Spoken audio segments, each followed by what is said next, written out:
Good afternoon, doctor. My name is EshikaParuchuri, and I'm a sophomore at Woodbridge Academy. I would like to begin by thanking you for joining me in this initiative. My main objective is to educate adolescents around the world to help them construct a healthier lifestyle by working with experienced doctors across different specializations. Welcome to the Healthy Teens podcast. This is episode 1. I hope you're keeping well. This month, I'm joined by Dr. Alpesh Patel, who specializes in interventional cardiology. He has vast experience in this field, serving the New Jersey area, and has performed well over 1,000 angioplasties and stents. For this episode, we'll be focusing on multiple cardio issues faced by teens, as well as the steps that can be taken to have a healthy heart and life. And now, Dr. Patel, can you give us a little background regarding your experience in this field? Sure. First of all, thank you for having me here. The field, I guess, we're discussing today is cardiology. It has everything to do with the heart and why people should have a good lifestyle and good habits so they can maintain a healthy heart and live a fruitful life. Yes. So let's dive right in. What is heart attack? And what exactly happens to the heart during this time? So the heart is an organ in your body. It's designed to pump the blood all throughout your body. It gets blood from blood vessels that are surrounding the heart. And if any of those should get blocked up with cholesterol, then the heart doesn't get the blood that it needs to work properly. And then we call that a heart attack. During that time, you will probably feel heaviness or pressure in the chest or have trouble breathing are the most common symptoms that people have. I see. And could you explain the difference between cardiac arrest and heart stroke is? Sure. So cardiac arrest happens usually when the heart stops working, either due to the severe blockage. A stroke, which is a little bit different, sometimes it's confusing for people, but a stroke is something that happens in the brain. It's a similar process where the blood vessel in the brain gets blocked and you get a stroke, and then we call that a brain attack. And what is the difference between normal chest pain and a heart attack? Sure. So sometimes people will have chest pain due to non-heart attack reasons. For example, they'll have muscle aches or they'll pull a muscle or hurt the bone in their chest. And that can be what we call normal chest pain or non-cardiac chest pain. And then the heart attack pain is, like I described earlier, pressure, trouble breathing due to the blockage around the heart. Ah, okay. Could you explain why heart disease occurrences are increasing in the youth? Yeah, it seems like the diets and the processed foods are entering the marketplace more. They're becoming more accessible and easier than the fruits and vegetables that they should be eating. And so therefore we're having an epidemic of obesity, which eventually leads to high cholesterol, which eventually leads to blockages around the heart and causes the heart attacks. Oh, okay. And how can factors such as blood pressure, for example, be controlled on a day-to-day basis? Sure. The best and easiest way to control blood pressure is to exercise 3 to 5 times a week for about 30 to 60 minutes. And that loosens up the blood vessels so they don't become stiff. What does it mean to have good cholesterol versus bad cholesterol? And what effect does this have on heart health? Sure. So good cholesterol is what we call the HDL cholesterol, or high density lipoproteins. They're designed to kind of sweep away or vacuum out the bad cholesterol from your body, and they do the good job in your body. And the LDL, or the low density lipoprotein, are the bad cholesterols, and they just kind of clog up the system like glue, just sticking in your arteries. And the effect that they have is that the bad cholesterol, or the LDL, clogs the arteries, and the good cholesterol tries to unclog it or reduce the amount of bad cholesterol that can stay in your body. And I know for a fact that back in my grandparents' day, things like cardiac arrest in younger individuals were unheard of. But over the years, there has been an increase in such occurrences. And what do you believe could be a reason for this? Well, one possible explanation is things we talked about earlier, where obesity and bad diets and increased accessibility to junk foods is leading to the epidemic in our society, where that leads to bad cholesterol and eventually blockages of the heart. Based on what you have seen in your experience, how have heart diseases evolved? So heart disease, as you mentioned, is getting more prominent at a younger age as we're seeing it. We're also having new advances where we have new medicines that people can take to help, especially if they have genetic causes of bad cholesterol or genetic problems. So we can start the treatments earlier and avoid possible future complications of dying and having heart attacks. Interesting. And do factors such as stress and anxiety affect heart health? Yes, stress and anxiety causes your heart to work a little harder. As you can see, when you're stressed out or nervous, your heart beats a lot faster, and that can put some stress on the heart. And especially if you have underlying blockages, your heart will feel a lot more stress because of the accelerated heart rates. And does sleep have an impact? Yes, if you don't get the proper amount of sleep, your body will secrete hormones that help accelerate the propensity to have lack of oxygen when you're not sleeping well, and also the cholesterol profile has become changed a little bit when you don't get proper sleep because your body doesn't have time to process these things. Okay, I see you mentioned like the link between sleep and cholesterol. Do you mind elaborating on that? Sure. When you don't get proper sleep, you aren't allowing your body to rest, and so the organs are not resting as they should be for the proper amount of time, which in theory can help you heal less and put more stress on the system. Kind of like if you're working 24 hours a day, your body's eventually going to get tired, and your heart is like an organ or a machine that can get tired as well. Okay. Heart attacks often present as sudden death. It's as though an individual, not knowing they have any symptoms, collapses spontaneously on a random day. I want to understand why. How does this happen? There are sometimes genetic causes for blockages to happen, like somebody has thickened blood or something. Other times there are electrical disturbances that can happen because of genetics again, and electrolyte disturbances. More commonly, the other heart attacks that we see are because members will do some unusual activity, like maybe run a marathon when they're not trained for it, or have an intense argument with somebody, their loved ones or something, and those stresses causes the body to secrete hormones like epinephrine, which can create a lot more stress than the heart's used to handling. And when there's an underlying predisposition for having blockages or buildup of clog in the arteries, then your heart will be under more stress than usual. I see you mentioned that heart diseases can be genetic. So what impact does this factor have? Genetics are tough to deal with because you're kind of born with them. But if you know about them and you have a family history or family tree where you can go over what other problems other members of your family have had, then you can maybe watch out for those things so they don't happen to you, so you can kind of learn from the mistakes. Okay. And can heart disease conditions skip generation, like recessive traits? Yes, there's dominant traits and recessive traits, and when recessive traits are usually family members that are just carrying the gene, but then if they marry another person that has another recessive trait, it can lead to the daughter or child having certain genetic conditions that were not present in the parents. And when does an individual understand that they have inherited a heart condition? Sometimes, when they discover somebody having an issue, they would look back to the family tree, do some genetic testing, and then explore the situations. There are also other ways where you can proactively check your own genes and genetics through genetic websites, looking for certain genetic problems, but that you would probably want to meet with a genetic counselor because sometimes people do have genes but they don't manifest them as well, and then you may unnecessarily worry about it for a long time. If a teenager has a family history with no reported heart disease and seems completely healthy, can they still develop it? That's a great question, because people might say my parents are healthy, so I'm very healthy and I should be fine.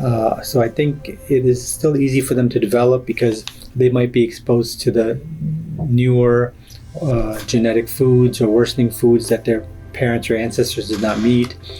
Plus their lifestyles could be different from their parents. Maybe their parents were working on a farm all the time, and now the kids are just working in front of a computer, so their life is more sedentary, so they're more likely to have earlier buildup of cholesterol. And did you have a very complicated case in your experience, and how did you deal with it? Yes, I had one young 24-year-old medical student who was in his second year of medical school and was having chest pain, and everybody was like, oh, he's not going to be having heart blockages, let's not do the angiogram, he doesn't qualify, he's too young to have trouble. Mm-hmm. His story was so good, he was having pressure every time he ran, and so we said, well, let's, what's the worst that can happen? At least let's check, because he's having some symptoms for some reason. And so we checked, and then he ended up having a blockage, received a stent, and he's doing well now. But sometimes you have to be aggressive to look for problems, even though they're younger patients. Mm-hmm. And as you've mentioned in your previous answers, a lot of these occurrences could be due to factors such as diet. So what are 3 heart-healthy foods that we should incorporate into our diet, and 3 foods we should avoid? Sure. So, I think it's things that everybody knows about, things that their parents are probably telling them as well. It's usually having a diet high in fiber, which helps remove the cholesterol, vegetables, which are high in certain vitamins and minerals, and then a low carbohydrate diet, because that leads to fat buildup, using olive oil and canola oil to help lower the oil consumption. The Mediterranean diet has been shown to be the best, so if you can just probably Google the Mediterranean diet or the American Heart Association diet, they list all the things that you should be eating and using. Heart health dependent on an individual being vegan or non-vegan? No, that's probably one of the myths. Food is food, and when you break down the nutrients, it's just carbohydrates, fats, and proteins. Whether it comes from the vegan source or the non-vegan source, I would not differentiate. What is the impact of processed foods and sugary beverages on heart health, especially because a lot of teenagers are accustomed to drinking energy drinks? Processed foods have a problem that they have a lot of salt in their diets, and then that leads to high blood pressure, which is a big risk factor for heart attacks. The sugary foods leads to a high caloric intake, which leads to a fatty storage situation, which then eventually leads to a high cholesterol storage situation in your body. Okay. Does dehydration pose a risk to heart health? Dehydration sometimes can. If you're too dehydrated and you don't have the proper amount of electrolytes, the elevation of certain other electrolytes can be elevated and cause arrhythmias. So not necessarily blockages, but it can disturb the electrical system. A lot of teens are addicted to activities such as vaping, smoking, as well as drinking alcohol. How does indulging in such activities at such a young age impact an individual's heart health in the long run? Sure. So vaping and smoking cause an injury to the blood vessels, and that injury is like causing a crack in the pipe or the blood vessel, and then the cholesterol fills up those cracks and it allows the cholesterol to build up there. So usually when you have a normal pipe and then you injure it with smoking or vaping, that crack, which shouldn't be there, is now a source where the cholesterol can deposit. Whereas before, cholesterol would just kind of float by without actually sticking to the blood vessel at that part. As far as alcohol is a toxin usually for the whole body, and especially for the heart, and it causes a weakness of the heart muscle. It's kind of like pouring poison onto the heart. It just kind of weakens it so that too much of it will weaken the heart, and you can get alcoholic cardiomyopathy. What role do vitamins play for health? If vitamins are consumed out of control or under as needed, what impact does this have on the heart? Yes, so I think as with all vitamins, you should, if you're eating a normal healthy diet, you probably don't need them. But if you are taking a regular multivitamin, the proper dosing is recommended. But if taking an excess of anything, it causes the system to be malregulated. Everything should be done in moderation. Some vitamins can be toxic as well when taken in high amounts. Okay. What are some good habits that we can incorporate into our daily lifestyle to prevent heart problems? The best habits are what they recommend, which is 30 to 60 minutes of exercise, whether it be walking, jogging, or playing a sport, about 3 to 5 times a week. Those go a long way to lower the weight, reduce the cholesterol, as well as keep your heart healthy and strong. Okay. Is it normal to feel your heart racing after minimal physical activity? Yes, I think the heart is just responding to the excess demand of blood that your muscles need in order to function. So your heart rate normally is between 60 and 100, and with exercise it'll go from 100 to maybe 170 to 180, if not more at times. Okay. Are fitness trackers and heart rate monitors useful for teenagers? And how reliable are they? The fitness trackers and heart rate monitors are very reliable. They give you an accurate picture of the heart rate. They kind of tell you how fast your heart is moving, and if your heart is moving really, really fast when you're not doing any activities, for example, just sitting, that could be a signal to see a heart doctor. What is the optimal range for blood pressure in teenagers? It depends on your body size, but usually around 100 to 120 over 80 is a good range for young teenagers, as long as they're not dizzy or lightheaded. Okay. And some statistics show that men are more prone to heart attacks than women are. Is this true? If so, why is this the case? I don't know if it's proven just yet, but there's a theory that men and women, the only difference usually is the hormones like estrogen and progesterone. And early on, the estrogen and progesterone that women have is a little protective from heart disease.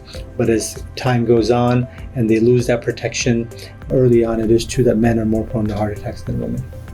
Oh, interesting. Are there differences in heart disease risk and symptoms between men and women?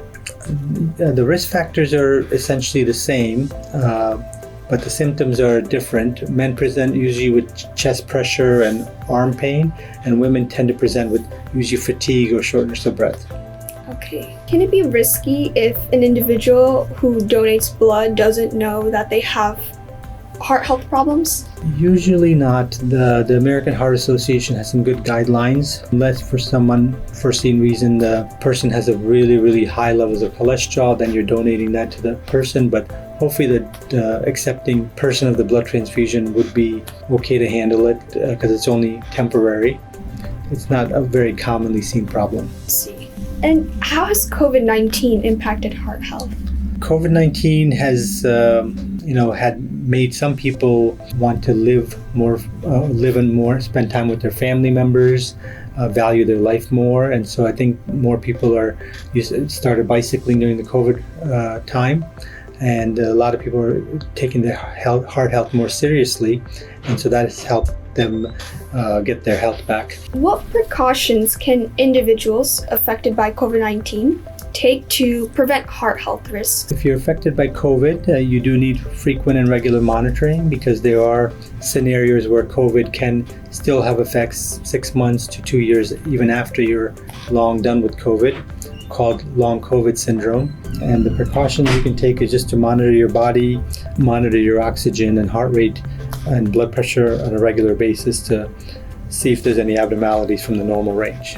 And could you also explain the importance of CPR during emergencies? Sure. I think this is one where everybody could be benefited. If everybody knows how to do CPR and somebody happens to collapse nearby in their family or a neighbor, then doing CPR saves lives for sure. What CPR is basically you're squeezing the heart, do the work of the heart and circulate the blood all around, especially to the brain, so it doesn't die from lack of oxygen. And I think it would be a good skill for everybody to know. And basically you're just squeezing the blood up like the heart does, except you're doing it from the outside by pushing on the chest. And you have mentioned that CPR is very important. Can you stress the significance that everyone is educated about CPR? Yes, I strongly advocate it, and I think it's probably the most important skill that you can have without being a doctor. You can save somebody's life if somebody collapses in front of you until the ambulance comes. These days, they've shown that you don't even have to worry about mouth to mouth or getting somebody else's germs. CPR mainly, if you follow the guidelines, is usually just pushing on the chest to make the blood circulate. That's more important than breathing or helping them breathe. I recently came across a fact that screaming is bad for the heart. Is this really true? And if so, why? So I think, brief amount of screaming for joy or other reasons is probably okay, but constant screaming or fighting, I can see that as raising hormone levels in your body, especially epinephrine and adrenaline, which can accelerate the heart and cause it to work unnecessarily extra. So let's move on to our next segment, Mythbusters. The first one, I'm too young to worry about heart disease. So I would say, obesity is an epidemic for a reason. I mean, most kids are obese these days, at least 30 to 40%. So I would say I don't think those kids probably felt that way, and I don't think you should feel that you're too young to worry. I think the habits that you form when you're younger are the most important habits that you'll carry along. If you pick up bad habits, then you're going to have bad habits for the rest of your life, probably. Yeah. The next one. Heart disease runs in my family, so there's nothing I can do to prevent it. That's not true. I think if heart disease does run in your family, you know what the risks of having that are, and there are very good medications and treatments and exercise programs that you can do to help reduce the odds of you having the same situation. And the next one, I don't need to have my cholesterol checked until I'm middle-aged. Yeah, that's also a big myth. I think the earlier we pick up the cholesterol, the earlier you will be checked and watched, and you will then not have cholesterol buildup. Once cholesterol builds up, it's impossible to take away. So you cannot do anything to remove it. Skinny teens don't get heart disease. Yeah, I think that's another good myth. We see skinny people that are running marathons and exercising and biking 50 miles a day. They also end up having blockages because of their genetic history, and they look really normal on the outside. Pain in my legs seems to be a sign of aging. Perhaps it has nothing to do with my heart. Actually, so pain in your legs is you have blood vessels in your legs. They can get blocked up too, and a lot of the times people that have heart blockages will also have leg blockages, and those leg blockages cause pain in the legs and cause pain when they walk. I'm too young to have high cholesterol or high blood pressure. Everybody has genes, and genes will be transferred to people, so you don't know if you're too young until you really check the numbers. Right. Energy drinks and caffeine are harmless. Also not true.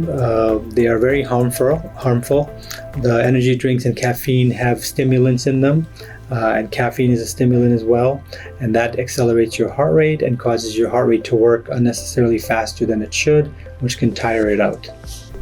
Okay, so we finished the myth, and now we'll move on to a scenario case. Let's say we have a situation in which an individual is facing a heart problem at that moment, and they're aware of it. What can that person do in that situation? Or what can people around that person do at that moment? It's good to be aware of what normal numbers are. If somebody should happen to have a blood pressure machine or an Apple Watch, they could put it on the other person and try to get an idea of what the heart rate is doing.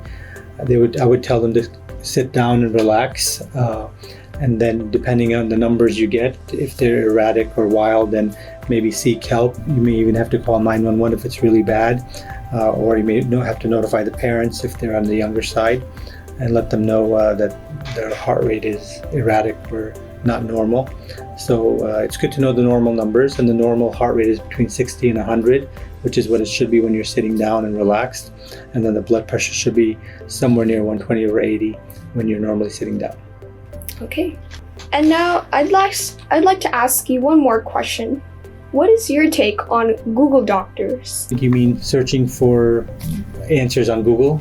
Yeah. Yeah, so I think it's a good beginning, but it's not the final answer, because it gives a guideline as to all the possible causes, and you really don't know which one of them is the right cause for you, because again, it's just information that people have typed up, and They don't know your full story. So I'd probably keep it what we call personalized medicine. You want to be able to look at you as an individual and look at your personal family history and your personal numbers on the blood work to figure out what are your risks and what are the benefits of changing some of the situations in the blood or your lifestyle. Every day, all over the internet, we see people claiming that you should do certain things for a better living. However, we don't know that these people are always true. So, could you please elaborate the importance of people taking a doctor's advice for major changes in a lifestyle? Yes, I think that's a great thought. And I think when you see a doctor, they are always doing things evidence-based. We have research and trials where we compare people. We, for example, may put 5,000 people on this side and 5,000 on that side, compare two different diets and see who lives longer, who has a better cholesterol at the end of that study. And then we would publish that data. And Google and these other places, the studies are available, but they're hard to find. They're specifically kind of hidden away in the medical literature, unfortunately. And there's so many of them that each study can be problematic if it's not done well and not randomized and put equal numbers of people on both sides and with equal demographics, we call them, because if you put 1,000 healthy people on one side and 1,000 older people on one side and you give them the same diet, obviously the older people will not do well. So we try to even things out by doing a proper trial, and that helps give us the proper information that can be applied to everybody in general. Point that you mentioned about seeing the doctor to get the evidence-based medicine and trials and data to live a long and prosperous life is probably recommended. Google will probably not be able to give you that situation. And now our podcast session has now come to a conclusion. I would like to thank you once again for your time, input, and overall contribution. This is the first podcast episode to be released, and this has been a very special and memorable episode. Thank you, Doctor. Thank you for having me, and I would like to say nourish your habits to flourish your lifestyle. Thank you.